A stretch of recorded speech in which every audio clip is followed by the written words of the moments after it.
Hi guys, happy Friday. Welcome to Design Exchange with Danny Russo, Melinda Peters-Elliott, and we have a special guest all the way from Lighthouse Point, Palm Beach, Florida, via Michigan, Trish Beaudeut. Did I say it right? Hi guys. Beaudet. I always want to say yes. Trish Beaudeut from Motel 6. We'll leave the lights on We'll leave for the you. light on. I'll leave the light on for you. So Trish was a contestant on, actually, she wasn't only a contestant, she was a runner-up on Design Star season 3. Yes, I was number 3. I came in. Well, that's good awesome. because when you were on, let's talk about reality TV, because Okay. Melinda, I mean, Trish, me and you, we've done some film work together in the wonderful 110-degree heat in where were we? Fort Worth. We were at Fort Worth, Texas. It was no, hot. we were in Colleyville, and then we did another project that was in Irving. Somewhere in Texas. We're big. Is We're big deals. bigger in Texas. Yes. Well, yes. Yes, Bigger everything and is. hotter. It was hot. It was hot. It was hot down there. Yeah. It was crazy. That's worse than Florida? It's about the same. It is about the same. It just It's a depends on the dry time. heat. Oh, you know what? When people say that, I'm like, you're still sweating. Like, I'm sorry. Like, I'm still schwitzing. Like, it's just, yeah, So yeah, no, it's hot. It's hot here in Florida. Oh my gosh, we're in our summer season, so Yes. it's really hot here. So Gosh. and then we have that bipolarness where we've got some hurricanes stirring over, and out in the ocean right now, and so it's just the fun time of the year. Yeah. So Trish, you were on HGTV way back when. I don't want to say way back when, but ages ago. it was in the, what was it? The tens? Was it the tens? It was 14 years ago. So it was right around we'll say the early part of the century. My God, that sounds so weird to say. But anyway. I had a flip phone, if that's. You had bangs. You had bangs too. Oh my God, I had bangs. Like, holy snap. Yeah, we all had bangs. So tell us, so back then, reality TV was just basically coming into everybody's home, and they were getting this illusion of everything on HGTV is easy to do and can be done very quickly. And it gave the American consumer the impression that a kitchen can be remodeled and redone while the consumer was out to dinner, or whoever the house they were taking over. It was like called While You Were Out. They would redo their whole kitchen. But tile takes time to set, wallpaper takes time to cure, blah, blah, blah. So with your experience, you guys were in studio a lot, I believe. Am I correct? Well, we were on locations, but you're totally correct. It was a whole bunch of fake news. It doesn't happen like this, You don't wave your magic wand and bippity boppity boo a kitchen in place. Like, it just doesn't happen. So we were on locations a lot. So, but we had, X amount of hours to complete the task. And it's a lot. It was a lot of work. I vaguely remember, I watched season 1. I don't remember seeing our friend Donna, but we know a bunch of people that were on multiple different seasons. Did they not give you guys a budget? No, because I don't ever remember seeing a budget being told. I'd have to, I'm trying to remember. I believe there was a budget, like they gave you a budget per challenge. But that was it. Like there was no like going back or what, you had to work within that budget. That was hard. And then on top of that is when you're in a town that you don't know, and you have to go to locations and stores that you can go into, like, where do I get this? And where do I get that? And then you had no communication. I remember them having, they did take your phone away. I remember that. I remember you telling me that. Everything. And they you took had everything away. My 13. ID. Really? Yeah.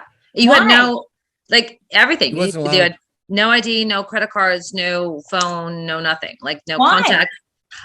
I don't know the ID. I don't know what that was about. Maybe because you could go anywhere. I don't know. But they were always with you, so it didn't really matter. Yeah. So did you say, hey, I need to go get like floral arrangements. Where do I go? And so they had like a list of vendors, and then you would go, but you'd have to be like, okay, one person staying at the room doing the work, one person is running out doing the shopping, and they had vans, sometimes like somebody. I remember the vans. So you had to wait. Yeah. And they would take you to HD Buttercup, if I'm not mistaken. Was that in your season? HD Buttercup is a store. I'm not making this up. HD Buttercup is a store. Was a store. I don't know if it's like still open. Stripper name or something. HD Buttercup was a store in LA, and it was a spin-off of the guy that opened ABC Carpet and Home in New York City. Yeah. He went to the West Coast and opened HD Buttercup. This is where you call me an idiot savant because I know too much about what's happening. What's stored up in there is just, it amazes me. I know. It amazes me. But I was in Nashville, so I wasn't in LA. They filmed in Nashville? I was in Nashville. I didn't even know that. I was in Nashville. Was Tim DeSoto on your season? No, he was on the first one. Oh, he was? I didn't even know. Yeah, he was on the first season. So what was a normal week like filming on that show? Hell. Well, okay. So it was everything went so quickly, and then you'd have like, a challenge. They would introduce a challenge. It was in the morning or something like that. And you'd begin the challenge. And then, you were filming and you had, like a day and a half to complete the challenge. And then, after filming, they would do like interviews, and it was it was stressful. And the reason why I say it's stressful is that you have to imagine like, and I know you, Danny, especially because you got your team, but you're away from all of that. Like you don't have like, your people, right? And even if like something you're mad about, something you have your person you go to, like you have none of that. So all of you have to just kind of like, you're stripped down from your resources. Yeah. And get along. And you're kind of like, and that's why everybody who's on the show, and especially in their respective seasons, are just attached to each other because we went through so much together. Did they provide you with contractors? How did that work? Like, was there one specific contractor? I was painting and hanging. Oh, I've worked with you. Putting in floors. Yeah. Wow. I had no idea. I'll tell you what, Danny, after the Danny Does Design, like I said, I'm like never doing hardwood floors. We installed. I will write the damn check. We installed LVP together, and I have basically come to that same conclusion. He's like, it's so easy. You just have to pop and click, and then just cut. And I'm like, it's not easy. It's not going in. And it was just. I made the mistake of doing it for my nephew over Christmas, and I was like, this is why I go. So every 2 years, it comes to my mind that I can install LVP. And then I'm like, why did I do that? Do it. It's a trick. Don't do it. Yeah. And I think that's good information for anybody who's DIY because it does. People who are contractors make it look easy. I mean, you make it look easy that you're on Design Star and you did this wonderful, beautiful stuff, but behind the scenes, it was hell. And that's the same thing that happens to homeowners. They can do all this stuff because of these TV shows. Yeah, and it's a big, there's a lot, and there's reasons why. There's experts in their field, and it looks very easy. And the concept of putting LVP flooring is very easy. You put one in, easy. you click and then lock it down. You have to tap it in. But the issue is that you have to stagger. You have to make sure that, they're going in correctly. So you had never done that before? Spacing, huh? You had never done that before doing it with me? So no, I did it on HGTV, right? And then for my final challenge, I did my parents' home, and we got the LVP there. And my contractor looks at me. He's like, I don't know how to do this. And I'm like, shit. And so I'm like, and I'm showing him, what I learned. Right. I mean, and he did it. It went in, he was more professional on the cuts and all that kind of stuff. Wasn't taking, 2-3 boards like I was in making the cuts, but he did a good job. But then again, if it's not properly installed, you have the gaps, which they had. And so then we had to go in and have a contractor come back out and relay the floor. Oh my. I forgot about heard about that floor. I have to tell you this. I heard about that floor from my dad. Probably we just sold their house. I heard about it for 14 years. Oh my gosh. And finally, I think it was like 2 years ago, I said, you know what? I'm done hearing about this floor. I brought him samples over. I'm like, pick a new product. Yes. And I will write the check to put it in. Do you remember me chasing a contractor down the street? His name was Juan. It wasn't your Juan, but the contractor was going down the street and we were like, hey, can you install flooring? I remember that. Yes, yeah. I remember that. Yeah, because we were just like, we needed to get it done. Me and Trish filmed a TV show that I don't want to talk too much about because it's allegedly in editing right now and it's coming out this summer, allegedly. We're still going back and forth, but I called Trish in to help me out. But the show was Danny Does Design, and we did it during the pandemic. And the concept was that Danny actually did the work. Yes. So Danny had to call Trish in for help.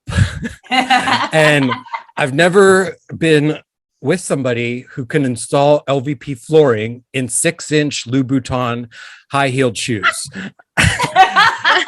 And then she's bossing me around and I'm like, and then she's like, let's just paint the nightstands gold, spray the nightstands gold. I'm like, that's not part of my design. So we had a lot of interesting. I did the blinds for you. You did send us the blinds. Thank you for that. It was funny. It's like Danny does design. And then it should be like in parentheses, but Trish actually does the work. I was like, Danny, where are you? And he was like, always I having a phone call. Don't say that. I was working. I was still working with clients. I'm like, what are you doing? He's like, I'm dealing with stuff. I need a moment. I need a nap. And it was funny because like I have him on tape, like, and it's because I have so many little videos and I have him on tape and I'm like, okay, we have this, and this to do. And he's like, okay, so by this time we'll be at this point with the floor. At this time we'll be at that point with floor. So I kept referring back to the video. Like in the video, you said by 10 o'clock we should be here, but we're still over there. So I was trying to keep him on the time frame, but that's This all goes to show that he needs a babysitter. Call a danager when you're on the road with me. It's a danager. You need a danager. You do need a danager. But I was impressed with myself. We demoed a kitchen on our own with the original microwave. That's cool. We did do that on our own. Those cabinets were so difficult because they were like 1960s cabinets. Yes, and they were built like wood. They were built like I don't know what to describe. I mean, they were solidly constructed. Those cabinets did not want to come down. Oh God. And I somehow produced cabinets, countertops, appliances in 2 weeks. And blinds. And blinds. Blinds. And floors and furniture. All within a month. I think we did that in a month, didn't we? Yeah, it was crazy. I mean, we were going. My point of bringing this up is how real is reality television? Because I know what we filmed, it took us about a month to do, but that's all going to get cut down into 6 to 8 episodes. Mm-hmm. Yeah. So I remember being on the phone and they're like, talk to the contractor like you just met him for the first time. Well, what? So I'm like, okay. And then they're like, go in the room. Okay, recreate this scene. Did you feel like any of that happened when you were on Design Star? Oh, yeah, of course. Of course it does. It's like, just from simple things of going to a store, right? So you get on the van, the cameras have to set up, they get you going into the store, then you get past the doors and you have to stop and then they have to go inside and then you have to, so it's just all of that stuff. But I remember as you were saying that about like, oh, pretend that you're talking to the contractor for the first time. So there's a little thing that happened in my season and it was an injury that I had. And it was actually on the first episode. I was taking down blinds and I had my hands up like this and I was like unscrewing the blinds.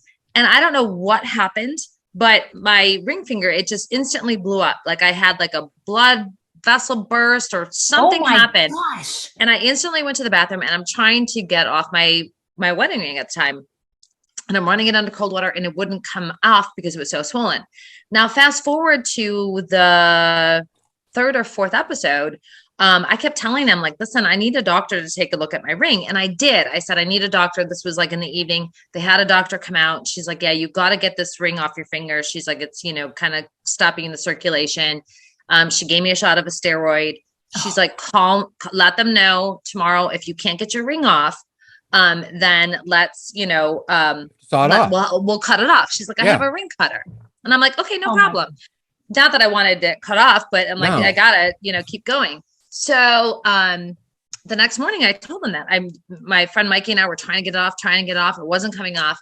So I said, could you just let her know? So we get to the challenge, right? And we do the introductions and all that kind of stuff. And then they pull me aside and they said, cause one of the contestants was a ex-cop. So they're like, wait, wasn't he a medic? No, he was a cop. The hot guy. Mikey V. And so they said, you're going to go to Mikey V and you're going to tell him like, listen, my finger's really killing me. Like we need to call the fire department. So they set up the scene. And I'm like, I'm not doing that. And they're like, yes, you will. And I'm like, I'm not doing that. Like and that's just really ridiculous. Like, I don't want that. Like, I didn't want that to be like a thing. Like, right. I'm like, that's why I did everything privately after hours. And so they made me do it. And then the whole, it created drama, like the fire engines going down the, street and they show up and this guy, like, he must have been on the fire department for 30 some years, but he's this older gentleman and he's got these like cutters, like these the jaws of life for your ring. And he's trying to get it under my thing. And I literally thought he broke my finger. And, so they stopped and then they wound up getting the doctor who was on set and she gave them the ring cutter so they could cut it off. I mean, so it's not fake news. Fake news. That's a really good story though. Crazy. Yeah. But what happened was that lined it up for the person who was getting eliminated that episode to say, well, we had to stop because there was an injury and an incident. And she looks at me and I look at her. I'm like, oh no. So, I mean, it's basically like you're playing a game. It's a competition show. Of course and it they is. kind of treat it as a game. Yeah. So I'm trying to think of what did we, I recall shooting a scene with you for the money. Best of Show. Mm-hmm. And I had the microphone on and we were in Donna Moss's car.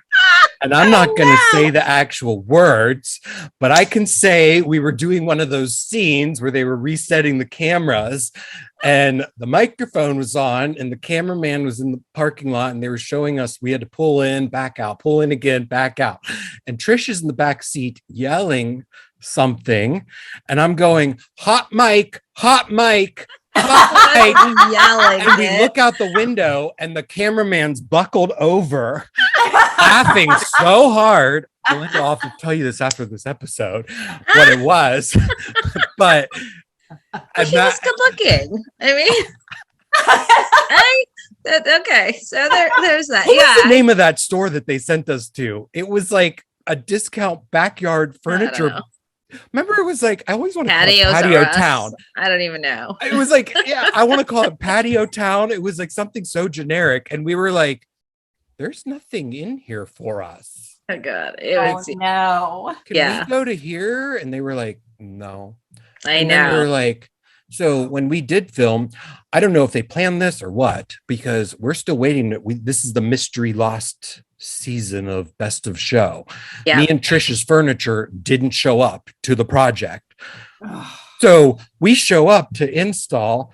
I missed my flight, got stuck in a tornado in Dallas. Trish is at the merchandise mart going, just get here. We ended up We have no furniture. We had, and this is no cameras were around for this part.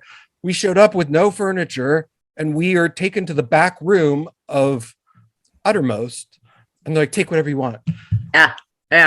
It was, I called Danny, I'm like, you need to get here. We have no furniture. Like, I don't even know what the hell is going on, but like, we're like, we need to shoot, and we have nothing. And I'm like, oh, please, would you let us like borrow this, and we'll bring this back? And oh God. Remember the flower arrangement? The petrified piece of wood? That was petrified cat. Well, yes, no. Petrified wood was my show, but best of show, we had dried out kelp as our floral arrangements, and we set everything one night, and we came back the next day and they were melted.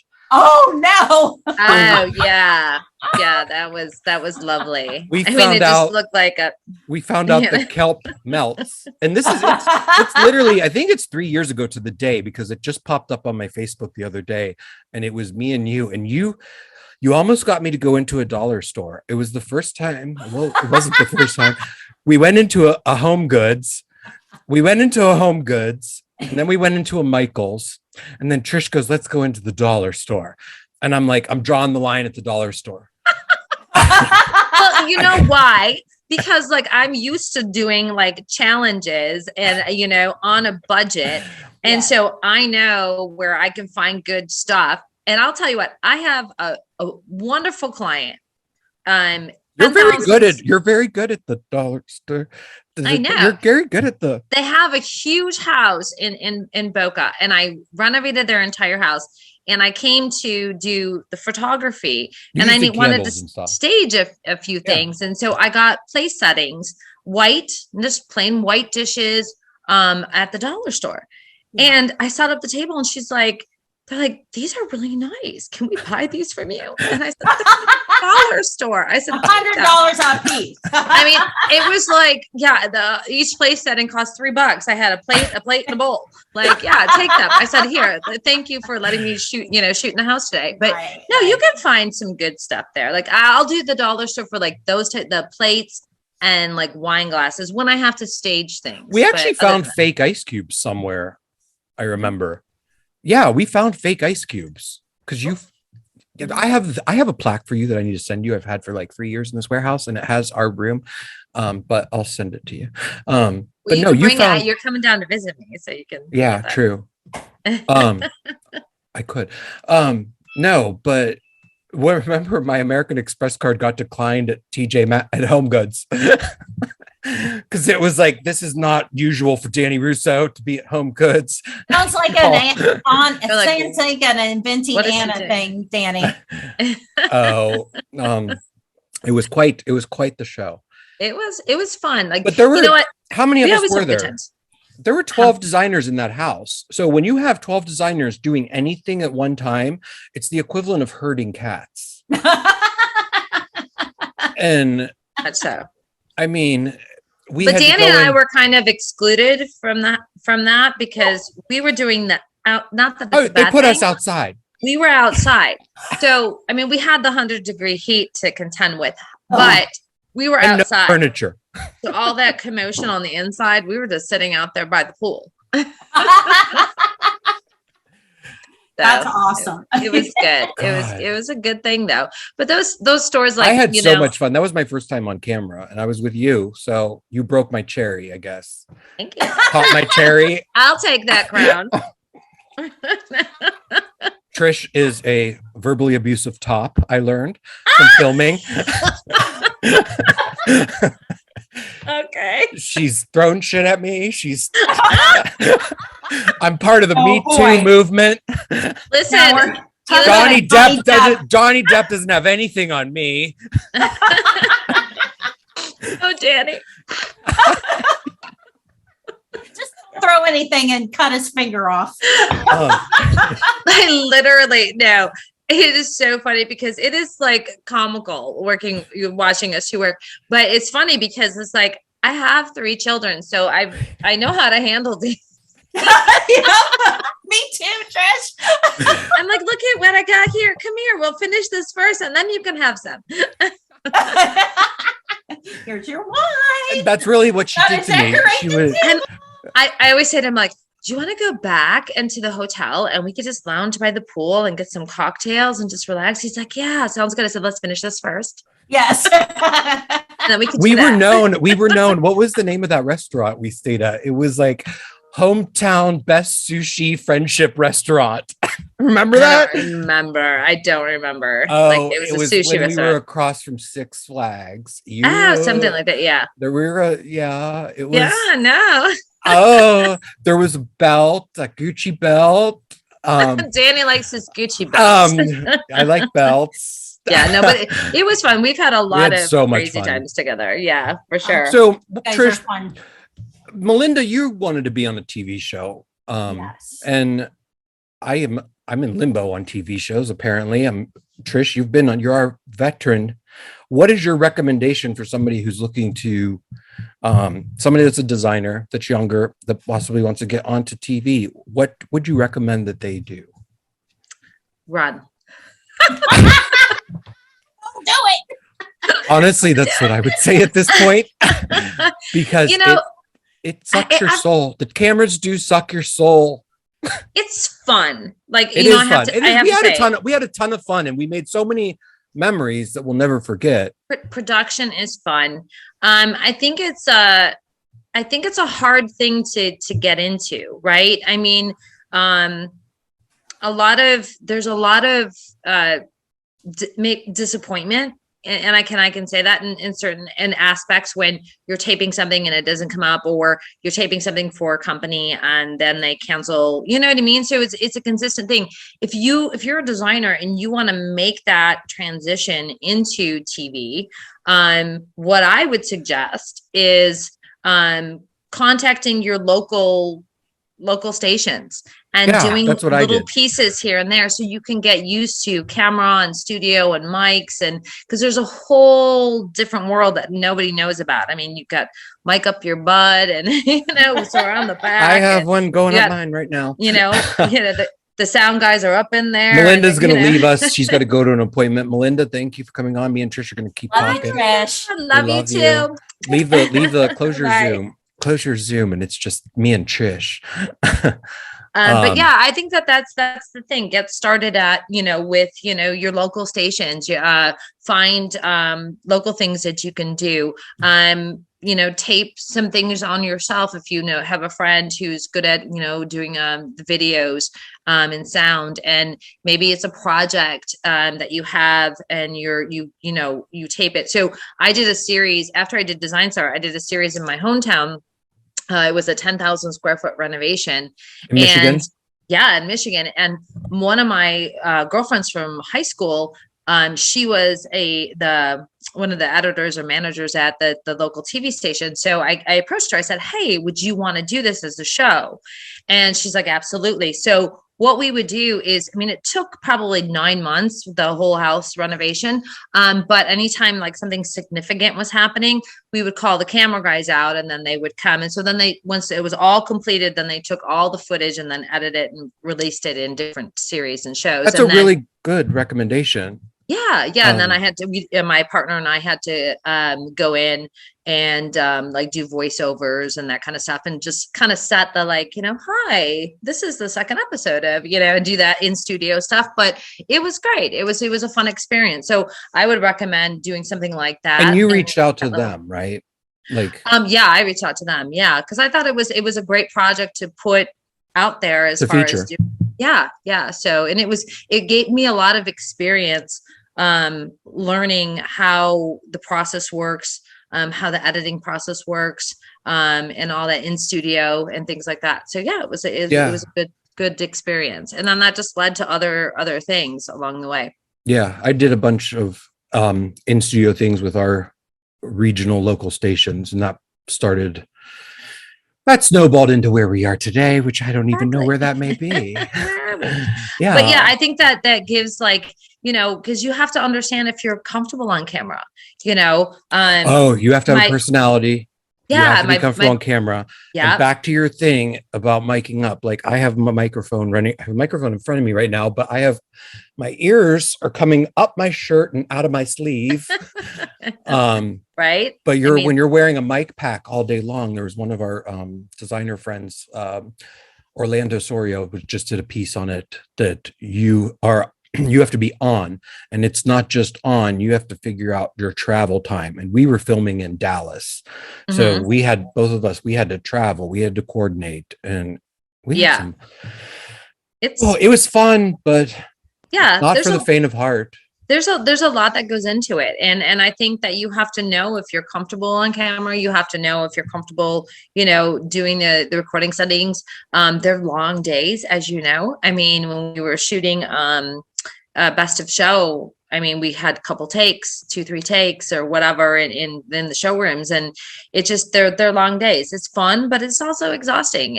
But I think that if somebody wants to do that, they just need to make sure that they're comfortable on camera and that they have the charisma, right? Because some people just don't have a charisma when they speak. They just don't have that, on camera. I always say, and I got this from a famous drag queen, I won't say her name, but charisma, uniqueness, nerve, and talent. You need those four things. Yeah. I'll say who said it. RuPaul said it. So charisma, uniqueness, nerve, and talent. And you got to have the nerve. You're putting yourself out there, and you're putting yourself out there against other people, which you did on a show. And I what's the word I'm looking for? I commend you. Thank you for doing that, because that's a big, you put yourself out there and you didn't know what was going to happen. You don't know what the outcome was going to be. And at the time they were kind of mean. Remember what did they say at the ending? They would say, the guy would say, come out, and he'd go, Trish Beaudeut, I'm sorry. You've been canceled. Your show has been canceled. You've been canceled. But you never had to hear that because you were a runner-up. Well, I heard it once. Yeah. Because I was the 3 of us, and then it went down to the 2. But it was nice. I was on every episode. So that was really nice. But didn't they bring everybody back at the end to help the main 2 people? Just Did they do that on your season? So 1 and 2 were left, and they brought 3 and 4 back. So it was me and then Mikey. So I like to say that. Yeah. Nice. Do you still talk to Mikey? I do. He's down in Florida. I don't see him as much though. And we really need to connect. It's just, after when COVID happened, I was before that, I was the social butterfly. And then I kind of just stopped doing all of that and stopped going out and things like that. And then I just got comfortable. And then obviously, my mom was sick, and so I was back and forth to Michigan. And then when she passed away, it was kind of I just lost to get out that drive again. So, and I'm still trying to find my way back into, because as a business owner, networking and things like that, you've got to do. And I'm still trying. I don't know how you do it. Me and Trish will be at High Point Market, at Dallas Market, or wherever we are at that time. And Trish is ready to go at 7 a.m. She's got her high-heeled shoes on, and I'm like, you're wearing those to market? And I'm like, I can't even, my feet hurt from my high tops. And she's walking around on carpeted floors from 1970 with high-heeled shoes on, and she's going till 7. And then I'm getting texts, where are you? Get here. Well, get here. The difference is that you when you end the night, and then you go to the parties, and then you keep going, and you don't get to bed till 2:33 a.m.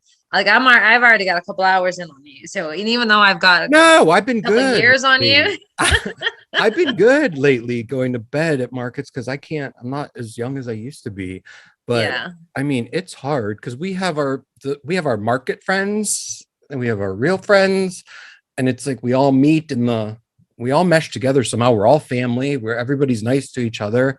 It's always fun. We always have a good time. We were frozen outside at the proximity when they made us sit outside for. I know, we made them bring us blankets.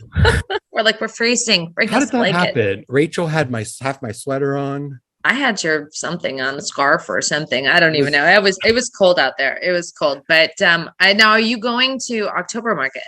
Yes, I will be at October Market. Are you going? Oh, I wasn't gonna go. Why? I don't know. I feel like I saw a lot in April. I did a lot there, and I just have, my son's getting married in July. I've got a trip scheduled in July. I also have a trip scheduled in September. So I was just, I don't know. Dallas? What about Dallas market instead of High Point? I never, I like Dallas, but I feel like more of my vendors are in High Point that I go and see. So I should make a. I'll decide when it comes closer to it. Yeah, but you usually drive down. See, I have to fly. I've only done it twice, but yeah. It's a 6-hour drive, so I don't know. We'll figure it out. Yeah. But Trish, your company is Cashmere and Vine Interiors, and and it's .com. You're on Instagram. CashmereandVine.com. Yep. And you're on Instagram as Cashmere and Vine, right? By Trish Beaudeut. Yes. Cashmere and Vine by Trish Beaudeut from Motel 6. Oh. And she is bi-coastal. And by bi-coastal, I mean she's bordering Lake Erie, and what's that called? The ocean by you, the Atlantic Ocean, because you're in Florida and then you also work in Michigan. I do. I have a lot of work happening in Michigan. I obviously came from Michigan. I moved down to Florida. I believe it'll be 5 years in July. And I wasn't doing anything in Michigan and kind of shut the company down there completely. But then I've been just getting calls for jobs up there from my builders. I work with a lot of builders. And so they've had clients building houses and that stuff. Did you get your sideboard yet? No. Where's my board? I'll figure it out. It's supposed to have shipped. I've literally, I get, and can we just talk just for a second about what designers face right now as far as COVID issues? Yeah. Sure. When you present something and now I've gotten just really good at just like really verifying products and the lead times and that kind of stuff. But when this first happened, we literally, I presented a product. It was going to be in here in like 3 months. And then that got moved. Oh. Now it's 6 months. Now it got moved months, again. A year. It's almost a year. And, a lot of clients are like, where's my stuff? Where's my stuff? And unfortunately, we're all doing the best that we can. And when that happened, there was just so much between the lack of containers, the congestion in the ports, the lack of product, supplies, raw foam, materials, glue. I mean, even certain paints you can't make because they didn't have the paint base. We're still in the paint shortage. Yeah. So it's just, we've gone through a whole host of problems from COVID, but at the same time, I think that the majority of us are doing a good job and trying to keep communicating with the clients. So it's, I'm happy that most of my clients have been patient and understanding, but I've never seen such price hikes. Oh, that too. 7 times in a year. Typically it's okay. Prices are rising in January. We knew that, but then January, February, March, May, July, it was raise. It's all over the board. Whoa. It's all over the board. And it's hard because you have to start now when you get burned a couple times, you have to go back and kind of put these, I'm glad you brought that up. Yeah. You would literally have put the fires out. And you have to change your verbiage on your contracts and that kind of stuff, because the problem is if I quote something out, now I have to say it's only good for 7 days. Yeah. So if a client takes 2 weeks, guess what? I got to go back and requote all that out because probably, I got my first negative review because of that happening. And it's crazy. And sometimes you just the first couple times I'm I ate it and I'm okay, this is, but then after that, when you price out of bed and a week later or the price is different, 12 days, it goes up $1,000. You can't, you have my tile vendor stopped putting stickers on the tile because the prices were changing so much. They just stopped putting prices on it because they were changing them every other day. It's crazy. It's absolutely crazy. And then on top of that, not only do we have to worry about that, we have to now have all these fuel surcharges and per item charges. And normally ocean freight surcharge. I don't even know. They're just the surcharge for, a surcharge for a surcharge. Loading the crate. I don't even know. And it's crazy because when you're pricing out and you have a set formula, like my formula for my shipping and delivery has been 25% for I know, same. Fuck that. It's all done. Thrown out the window. Throw it out the window. I'm like, I don't even know how, and so then I had to start doing for my clients, like at the end, that the delivery is going to range between this much and this much, and then billing them at the end for all the delivery, because I'm just getting hit with costs for that's shipping. what caused me to get a bad review, because the items that came in, like I got the shipping bill and I had to increase the price on the shipping bill. I'm like, you don't understand. This isn't like going to Macy's and buying a t-shirt off the rack. This is design, and we're ordering custom things. So yeah, it's very a lot about educating the client too, I think. Yeah. And it's just like you said, those price fluctuations have just been crazy, and pure insanity. You know, it's insane. You cannot keep up. You cannot. So it's just, you have to have, you know, I've bumped the percentage up for shipping, and then I put that at the end that it's going to be, and I give a wide range because, you know, and then on top of that, you know, your delivery companies, well, now they're charging more. And we have a $30 making it rain. Just God, anybody. So but we try to be cost effective too. Most of all designers do, I think. Oh yeah, for sure. And you try to get your clients the best deals and that stuff. And it's just, you know, we're all doing our best here. I don't know, the last 2 years, I don't even know how we pulled off that project we did in Dallas for Dan Polshaw with what we had to work with. I don't know how he got appliances. I don't know how the floor got installed. But I mean, the appliances, the cabinets, I mean, it looks great, but I don't think I could ever do that again in the time frame that we did it in. We can't get appliances now. Like, oh no, it's terrible. I'm still waiting on a replacement faucet for a client, and it's been a year from Growy. Like, what? Wow.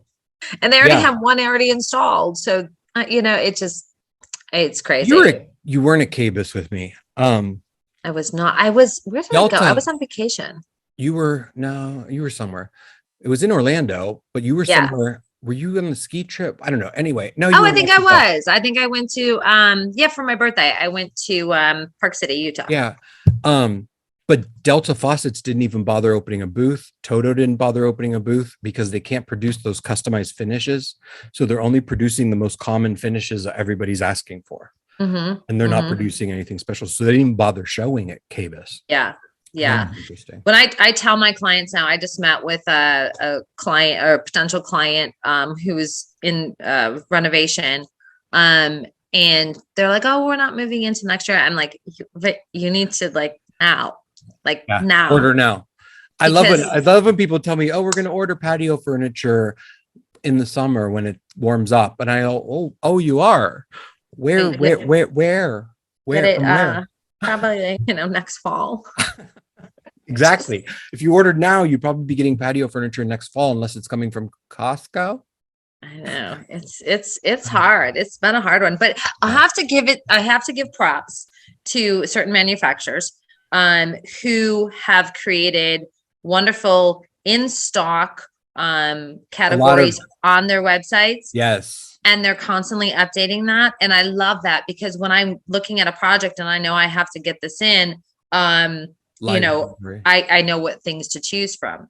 I have a huge one that's in Michigan right now, and we've placed order. The house is not going to be done until probably late December. Mm-hmm. I've ordered, it was probably about a month ago, all the furniture. And it's lovely to see, because I've got stuff already shipping in. Right. So I know I have enough time to get this project completed for them. So they're not, asking me, where's my sofa? Oh, you see that ocean over here? There. Well, why don't you get on your boat and go out and get the sofa for them? I know. Just go up and call Lisa, put it in the back of her truck. There you go. Yeah. Well, I can't wait to see you. I'm coming down there soon. So yay, we're gonna have fun, and Lisa's gonna come down, and we're gonna have a good time. I can't wait. Thank you so much for coming on today with us. Of course, I just was sitting here eating bonbons, and I know in your bedroom at drinking vodka. What do you call it? La Casa Casa del Villacucci. Casa Villacucci. Villacucci. Villacucci. I've been to Trish's house. She has her own, she has a bar, a coffee maker, everything just right in her closet in her bedroom. So she's self-contained. When that hurricane hits, she's just going to close the shutters and sit in the closet and drink some wine. She's got coffee. Yep. Count my Louboutins. No, I did a huge renovation on my bathroom. So I took the new one since I've been there. No, you've seen the one, but it was the last thing that needed to be renovated. And I took a closet. It was like a closet. It had an extra toilet and bidet. And I'm like, I just need one toilet. So took that all out and kind of made that into a breakfast bar. So I've got the coffee maker and the ice maker and everything. I don't have a microwave though. That was the one thing when I have an ice maker in there. Yeah, I didn't know that. And a fridge. And but the one thing that I didn't have when I had COVID was the microwave. So that could have been, that could have been nice. Well, you could order them from Amazon. I stayed in my room for like 20 days. But no, we'll have fun. We'll have a good time. I'm looking forward to having you guys down and I can't wait. Hopefully I can come up with some fun things to do with you guys. Oh, please. You don't have to entertain us. We're just the three of us together will be entertaining. Well, I know you're just a whole show yourself. Like I could just sit back with a glass of wine and watch you go. Yeah. Just don't let me drive the boat drunk. Yeah. We're not driving. Go out on the ocean when it's like choppy. Yes. I'm not allowed to do that anymore. All right. Thank you so much. I miss you, Danny Russo. I miss you too. You're going to see me in 2 weeks. I'm so excited. I'm so excited. We'll have a great time. Thank you so much for coming on. I love you so much. Everybody follow Trish Beaudeut, Trish Beaudet, Cashmere Vine Interiors.com and Cashmere Vine Interiors by Trish Beaudeut on Instagram. There you go. All right. Love your hair. Hope you win. Love your hair. Hope you win. Bye.